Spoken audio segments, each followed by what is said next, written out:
Continuing eligibility under the St. Louis, Kansas City Carpenters Regional Health Plan. After initial eligibility is earned, coverage will be extended through the end of the second benefit quarter using initial eligibility rules. Beyond the second benefit quarter, continuing eligibility rules apply. Continuing eligibility rules are based on benefit quarters that follow contribution quarters.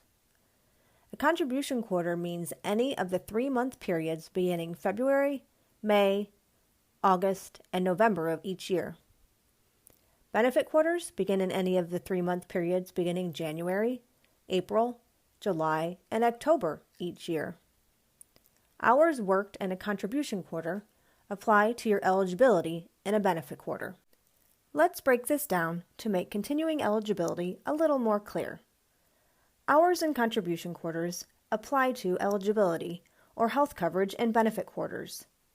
For example, hours worked during the quarter beginning in May apply to coverage in October, November, and December. Hours in August, September, and October provide coverage for January, February, and March.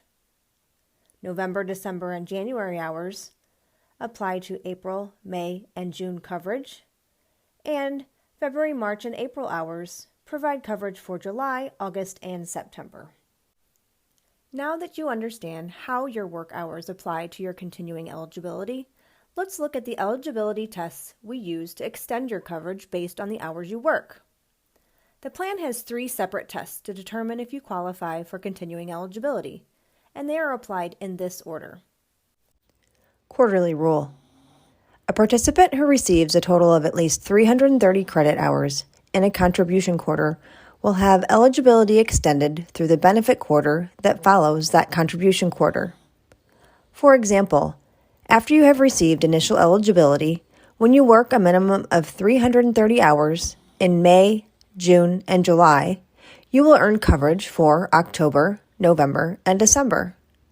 If you do not meet the quarterly rule requirements of 330 hours per contribution quarter, we use the next eligibility test.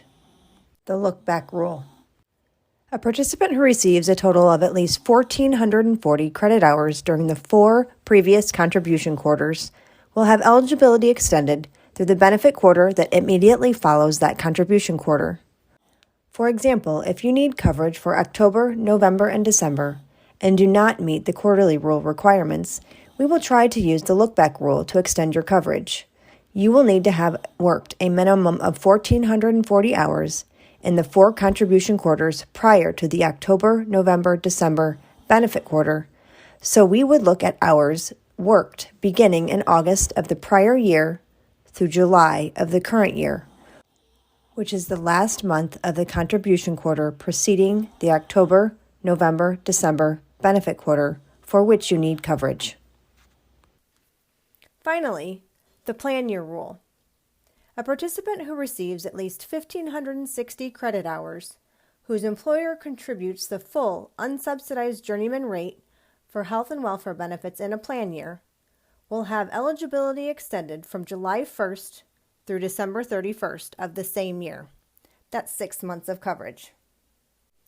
If you do not earn enough credit hours to continue coverage, you will be given the option to continue coverage through self-payments, and therefore may maintain continuous coverage for a limited time by electing either minimum difference self-payments or COBRA continuation coverage.